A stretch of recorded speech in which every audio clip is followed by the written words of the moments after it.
नमस्ते, good morning.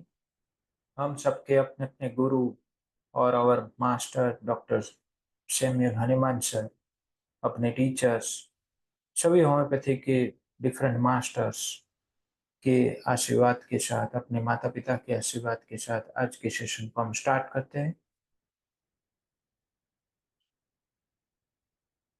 हम समझ रहे थे कि ड्रग प्रूविंग कैसे करनी है, क्यों करनी है, क्यों इतनी जरूरी है।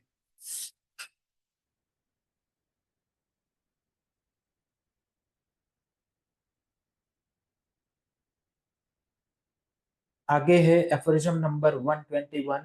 Improving medicines to ascertain their effects on the healthy body, it must be borne in mind that the strong heroic substances, as they are termed, are liable even in small doses to produce changes in the health even of robust persons.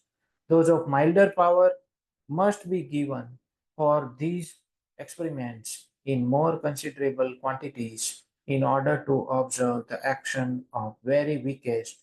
However, the subjects of experiment should be persons free from disease and who are delicate, irritable and sensitive. तो हमें prove करने के लिए अलग अलग दवाइयाँ के लिए अलग अलग प्रूवर की जरूरत पड़ेगी। जैसे हमें हेल्दी बॉडी में क्या इफेक्ट आ रही है दवाइयों की, इसको प्रूव करने में हमें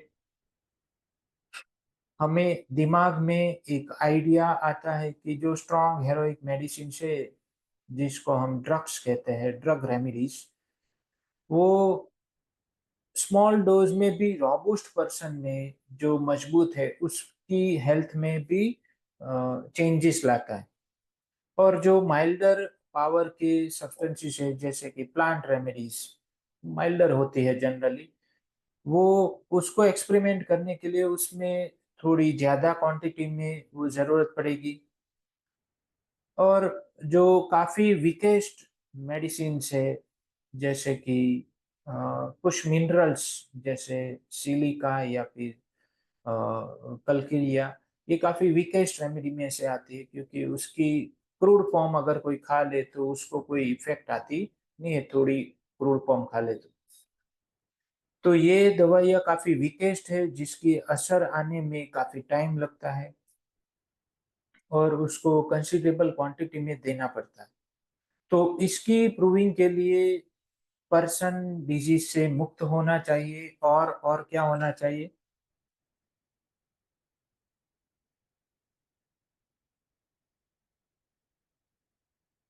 और वो काफ़ी डेलिकेट, इरिटेबल एंड सेंसिटिव होना चाहिए। तभी वो ऐसी दवाइयों की प्रूविंग ऐसे प्रूवर्स में होती है, तब ताकि हमें इजीली हेल्थ के चेंजेस हमें ऑब्जर्वेशन में आए। 122 in these experiments, on which depends the exactitude of all medical art and the will of all future generations of mankind. No other medicines should be employed except such as are perfectly well known and of whose purity, genuineness, and energy we are thoroughly assured. ऐसी proving करने में, ऐसे experiment करने में, जिसके ऊपर पूरी medical art की डिपेंडेंसी है, जिसके ऊपर फ्यूचर जनरेशन का भाग्य इसके ऊपर निश्चित है, तो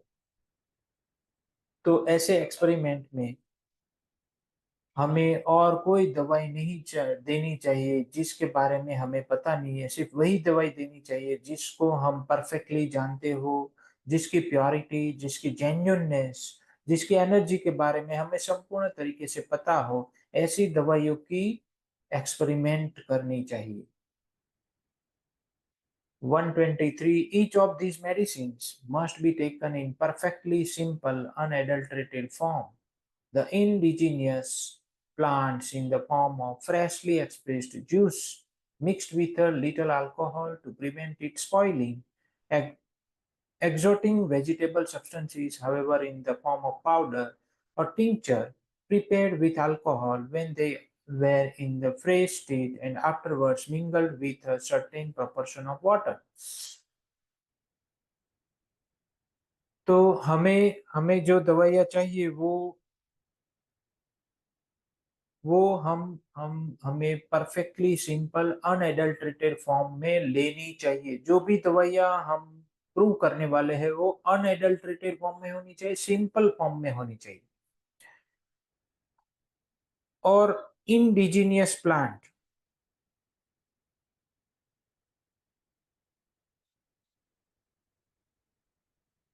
यानी कि जो जो प्लांट्स, जैसे हम इंडिया में है तो इंडिया में जो प्लांट्स है उसको कहते हैं इंडिजिनियस प्लांट्स, यानी कि Indian herbs. Indigenous plants in the form of freshly expressed juice, जो फ्रेश हमें मिलते हैं, जिसके पत्ते हम कहीं कहीं इधर उधर से भी उसको ले सकते हैं और उसको साफ करके सिंपल अनएडल्ट्रेटेड फॉर्म में हम उसको पा सकते हैं। तो ऐसे प्लांट जो हमारे यहाँ होते हैं, इंडिया में होते हैं, जैसे गुजरात है तो गुजरात में जो प्लांट्स होते हैं वो इंडिजिनियस प्लांट हम इसको कह सकते हैं। तो indigenous plants fresh freshly express juice के रूप में हमें लेना होगा। उसके साथ थोड़ा अल्कोहल मिलाना होगा ताकि वो स्पॉइल होने से बच जाए, यानी कि एज अ प्रिजर्वेटिव हमें उसमें अल्कोहल डालना है। एक्सोटिक वेजिटेबल सब्सटेंसेस, यानी कि जो बाहर के हैं, विदेशी है, उसको हमें पाउडर फॉर्म में या फिर टिंचर फॉर्म में जो अल्कोहल के साथ बनाया गया है जब वो फ्रेश था तब, और उसके बाद उसके अंदर थोड़ा वाटर भी डाल दिया है, तो ऐसा मिक्स किया हुआ टिंचर यानी कि मदर टिंचर या फिर उसके पाउडर फॉर्म में हमें उसको यूज करना होगा। Salts and gums, however, should be dissolved in water just before being taken. Salt या gums है, कोई गम रेमेडी है, जैसे एमोनियकम गमी, तो एक गम रेमेडी है, तो वो हमें वाटर में डिसॉल्व करके फिर उसको यूज करना होगा। जब भी ऐसे एक्सपेरिमेंट करते हो उसको प्रूव करना है तब की बात है। If the plant can only be procured in its dry state, अगर प्लांट सिर्फ और सिर्फ ड्राई स्टेट में ही हम उसको पा सकते हैं, and if its powers are naturally weak, और उसका पावर नेचुरली ही वीक है, in that case there may be used for the experiment and infusion of it. और इस ऐसी केस में हमें उस एक्सपेरिमेंट के लिए जो ये दवाइयाँ यूज करनी है जो ड्राई स्टेट में हमें मिलती है और जिसका पावर काफी वीक है, तो उसका हम इन्फ्यूजन यूज करेंगे।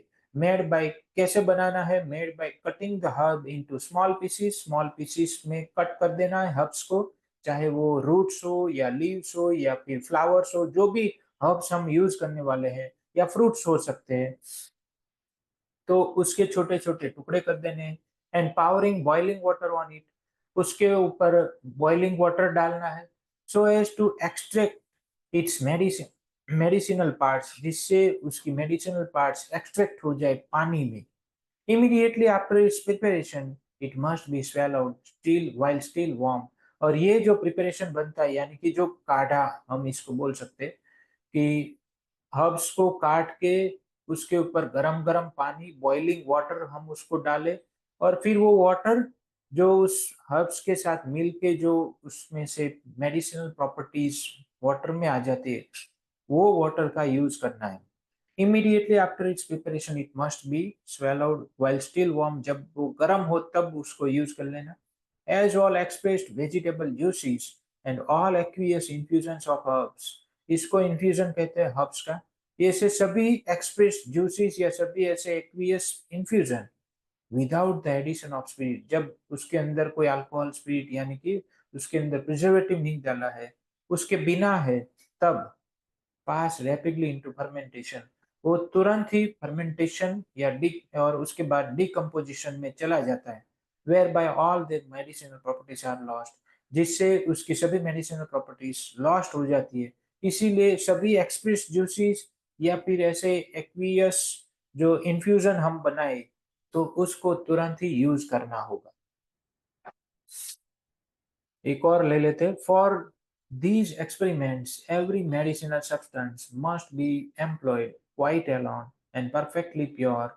ऐसे एक्सपेरिमेंट के लिए, जैसे हमने आगे बात की, हर एक मेडिसिनल सब्सटेंस एकदम से अकेला लेना है और परफेक्टली प्योरिटी के साथ उसको एम्प्लॉय करना है।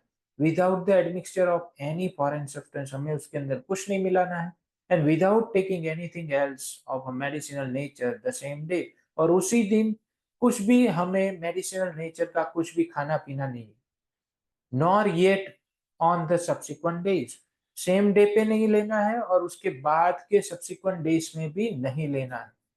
तो माय डियर फ्रेंड्स, यहाँ पर मैं आपको बताना चाहता हूँ कि काफी पेशेंट ऐसा सोचते हैं कि सर आपकी दवाई चल रही थी लेकिन मुझे ये एक्यूट बीमारी हुई, तो फिर मैंने आपकी दवाई बंद करके और दूसरे डॉक्टर की दवाई ली, फिर उसकी खत्म हो गई, फिर मैंने आपकी चालू की है, इसमें तो कोई प्रॉब्लम नहीं होगा ना। माय डियर फ्रेंड्स, ऐसा नहीं करना है। पेशेंट को समझाना है कि ये ऐसी बात नहीं है कि आपने ये दवाई बंद करके वो दवाई ली तो आपकी बॉडी को हार्म नहीं करेगी, ऐसा नहीं है। जो भी दवाइयाँ उसने की है, उसकी वजह से हमारी जो दवाई है उसकी एक्शन तो खत्म ही हो जाती है या कुछ और एक्शन भी चालू हो जाती, तो ऐसा नहीं करना है। सेम डे पे भी नहीं लेना है और उसके सब्सिक्वेंट डेज में भी नहीं लेना है, जब तक हमारा एक्सपेरिमेंट चालू है, यानी कि जब तक हमारी ट्रीटमेंट चालू है तब ऐसी कोई चीज नहीं लेनी है जिसके अंदर मेडिसिनल नेचर का हो। Not during all the time we wish to observe the effects of the medicine, जब तक हम मेडिसिन के इफेक्ट ऑब्जर्व करना चाहते हैं तब तक, उस टाइम तक कुछ भी ऐसा लेना नहीं। तो आज के लिए हम यहाँ पर स्थगित करते हैं, कल फिर से हमारी जर्नी को आगे बढ़ाएंगे। तब तक के लिए thank you, goodbye, take care, love you all.